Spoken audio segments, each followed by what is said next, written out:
எங்கட சுகுணன் ஐயா சம்பந்தமா நான் கொஞ்சம் கதைக்க தானே வேணும். என்ன அவர் மறந்துடுறங்கள, ஆனா நான் கதைக்க தானே வேணும். எங்கட சுகுணன் ஐயாவை உங்களுக்கு ஞாபகம் இருக்கோ தெரியல, முடிஞ்சிருக்கிறது எம்எஸ்சி மெடிக்கல் அட்மினிஸ்ட்ரேஷன். என்னெல்லாம் சரியான விருப்பம் தொடக்கத்துல அற்றுனாண்டு பயங்கர விருப்பம். அது பிறகு நாங்கள் எம்எஸ்ஆ வந்த உடனே சுகுணனை பிடிக்கல கூட. சாவச்சேரி நேரங்கள்ல கணக்க அறிக்கைகள் எல்லாம் விடுக்க, கணக்க கதைகள் எல்லாம் கதைச்சு ஜிஎம்ஓஏனுடைய வாழ் ஞாபகம் வச்சு கொள்ளுங்க. ஜிஎம்ஓஏனுடைய வாழ் மட்டக்களப்புல இருக்கிற ஜிஎம்ஓஏ இந்த பிசுபிசுத்து போயிருக்குது. ஜிஎம்ஓஏனுடைய வாழ் தான் இவர் வைத்தியர் சுகுணன் ஐயா. சரி, ஏண்டா அவரா திருப்பி நோட்டாய் என்று திருப்பி நீங்க கேட்பீங்க. நான் நொட்டையில அவர் சிஸ்டத்துக்குள்ள இருந்து கொண்டு திருப்பியும் இந்த என்பிபி அரசாங்கத்தை குழப்பறதுக்கு நொட்டி இருக்கிறார். நீங்க அந்த வீடியோ பாத்தீங்களோ தெரியாது. ஒரு லோயர் ஒரு ஆள் அண்மையில சொல்லுவார், நாங்கள் மனித உரிமை ஆணைக்குழுவுக்கும் போறோம், சுப்ரீம் கோர்ட்ல போய் ரிட் ஒன்றும் போட போறோம். சாரி, மன்னிக்க வேணும், என்ன ஒன்றுமே தெரியாம கேட்கிறேன்னு நினைக்க போறாய். கோர்ட் ஆஃப் அப்பீல்ல போய் ரிட் ஒன்று போட போறோம், சுப்ரீம் கோர்ட்ல எஃப்ஆர் போட போறோம் இந்த சுகாதார அமைச்சுக்கு எதிராக சொல்லி ஒரு முஸ்லீம் லோயர் ஒருவர் அண்மையில கழிச்ச வீடியோ நான் டிக்டாக்ல எல்லாம் பார்த்தேன், அது நியூஸாகவும் பார்த்தேன். அதே நேரத்தில் எங்களோட சுகாதார அமைச்சர்கிட்ட ஊடக சந்திப்புலையும் இது சம்பந்தமா கதைக்கப்பட்டது.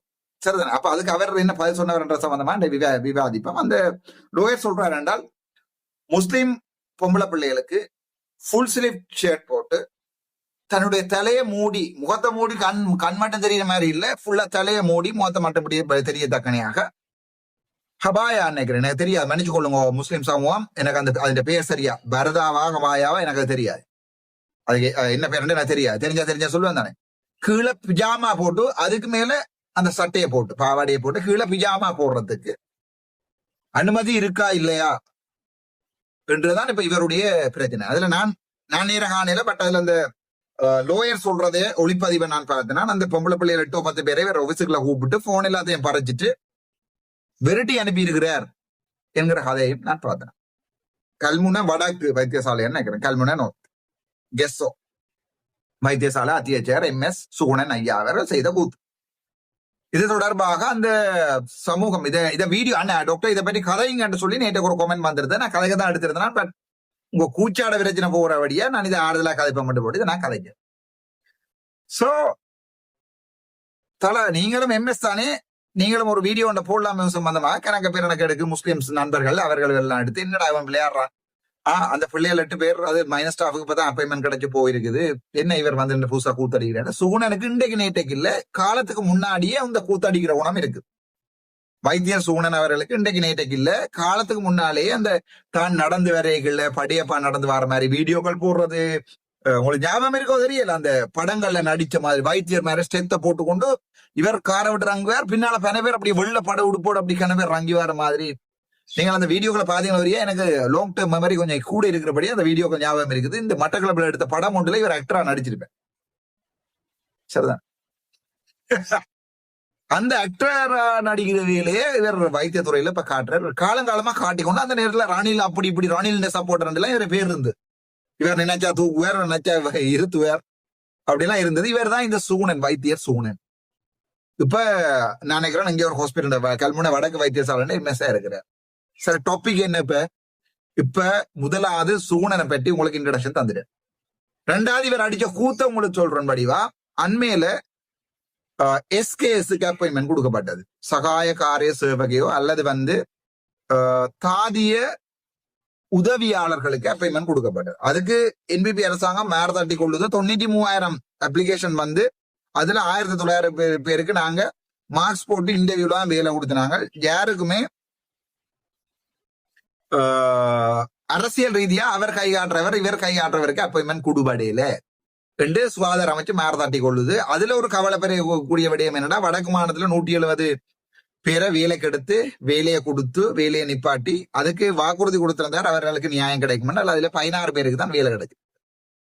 அந்த 900 பேர் 170 பேர்ல 16 பேருக்கு தான் வேலை கிடைச்சிருக்கு. ஏற்கனவே 3 வருடங்கள் வேலைக்கு, அது நாங்கள் வேற டாபிக், அது வேற டாபிக். நாங்க ஆறுல கதைப்போம். அந்த 170 பணியாளர்களுக்காக வழக்கம் இருக்கிற நியாயம் கேட்க போய், சோ அது வேற டாபிக். அது பிறகு நாங்க வேறையா கதைப்போம். சோ இப்ப கதைக்க போறது சுகுணன் ஐயாட இந்த கூத்து. இந்த இவங்கள்ல கல்முனை நோத்துக்கு 8 பேருக்கு முஸ்லிம் பிள்ளைகளுக்கு வேலை கிடைச்சிருக்குது. சரி, முஸ்லீம் முஸ்லீம் முஸ்லீம் முஸ்லீம் முஸ்லீம். சரி, எங்களுக்கு ஒரு கலாச்சாரம் அடையாளம் இருக்கோ இல்லையோ தமிழருக்கு? சேலை, அது தமிழருடைய அடையாளம். சோ சிங்களவன் ஒசரி கட்டலாம்டா, நேரவே சொல்றேன்டி, புடுங்குறோம் போய் வழக்க போடு.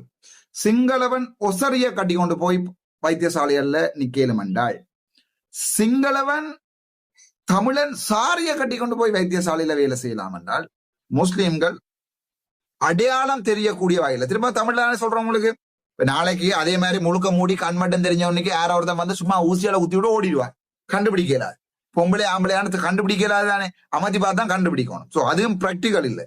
ஆகவே அந்த இதுகள் இப்படி மட்டும் போட்டுக்கொண்டு வேலை செய்ய வைத்தியசாலையில அனுமதிக்க மாட்டாங்க, அனுமதிக்க இயலாது. பட் முகம் தெரியக்கூடிய மாதிரி மிச்சம் முழுக்க மறைச்சு கொண்டு வேலை செய்யறது அவங்களுடைய உரிமை, அது அவங்களுடைய கலாச்சாரமாடாப்பா. அதுல நாங்க போய் கை வச்சு நொட்டி சும்மா தமிழ் சிங்கள பிரச்சனை ஒன்றை உருவாக்கி வச்சிருக்கிறார் இவர். இந்த தமிழ் முஸ்லீம் சிங்கள முஸ்லீம் பிரச்சனை ஒன்றை உருவாக்கி வச்சிருக்கார் இந்த சூனன்.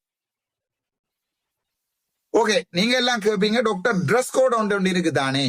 எஸ், எக்ஸாக்ட்லி, ட்ரெஸ் கோட் இருக்கு, எக்ஸெப்ஷன்ஸும் இருக்கு.